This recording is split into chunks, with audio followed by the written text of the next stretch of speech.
We go to Fox 35's Esther Bower, who's live in Brevard County, and that's where we are starting to see some of the damage in Cocoa Beach. Esther, you showed us some shops earlier that took on some damage. Unfortunately, looks like you found a home now. Manny, we just talked to the mayor of Cocoa Beach, who tells me he had his home. He was inside when a tornado went near his home. We're going to take you there next. But right now, we actually found the Wells Fargo bank that had its roof completely ripped off by a tornado that touched down in Cocoa Beach. I know it is dark out, so I'm going to describe to you what I can see from my perspective.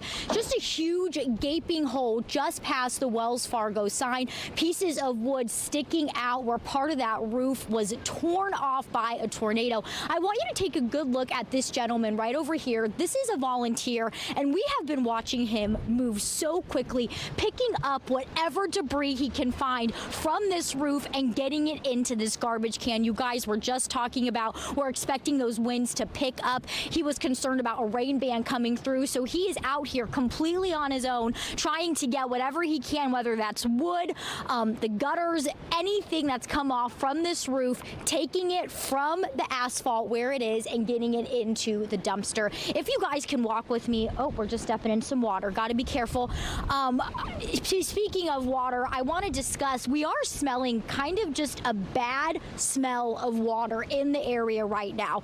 Do we know if that's sewer water? Do we know if that's storm water? I'm not sure, but there is a strong odor just really taking place in this specific area. Tons of standing water. We mentioned the Wells Fargo lost its roof. It's right over here. This is the roof that was ripped off the bank. You can see the shingles. We have to be very careful because that gentleman, you saw the volunteer, he's been stopping drivers because nails, they're scattered everywhere. So we are going to be very careful where we walk. We did just have some police officers arrive here on scene, but right over here, I'm not sure if our cameras can pick it up. You can see the medical group sign. This is a urgent care. Maybe we got power back on just right now. If you see this street light came back on, that would be amazing. It would help us a lot. You can get a better look at the damage. I'm going to try to step back, see if you can see this roof.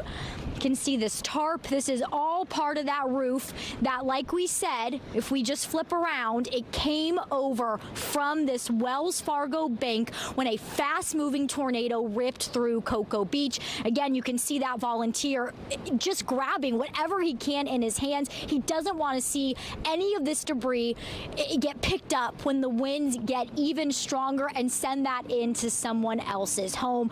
I mean, the debris and the damage, the devastation on this specific street just off of A1A, it is shocking. Now that we're getting some lights on, that is good. We can really see it. And I started off speaking about the mayor of Cocoa Beach. I just got off the phone with him. We're going to head over to his house right now. I mean, he's surveying damage. He had some trees come down. He told me on the phone he was watching the winds and he just watched them pick up and get so fast. And he told his family, this is a tornado, get inside. So he immediately shut all their doors and tried to get them to their safe room. He tells me at this time, none of his family was hurt. We also spoke with the city manager. If you're curious, were any other Cocoa Beach residents hurt? At this point, the city manager is not saying anyone was hurt. That is great news because so much damage in this area. But the Cocoa Beach mayor, his house was struck. We are heading over there right now. He told me his boat, it's in a position he's never seen it before. He doesn't know how he's going to move his boat. He doesn't know what that is going to be like, but he is so happy him and his family is safe. So a lot of cleanup underway here in Cocoa Beach, and really people just hoping they can move fast enough to get any of this debris out of the way before the eye does hit and before things will get worse. Guys, we'll send things back to you. And Esther, that was my question actually to you, because I saw that there was a police officer there kind of blocking it off. But at some point, if the winds, and they're going to pick up, they're going to have to leave themselves. No, I mean, definitely, absolutely. I think what they're trying to do is get as much done as they can. There are some people out here on the road. I'm not sure if these are people who had damage themselves, people who are just trying to check things out. But I think the fewer people that can be out right now, unless you're really able to help like this one volunteer is doing. But there will come a point where you can't move this.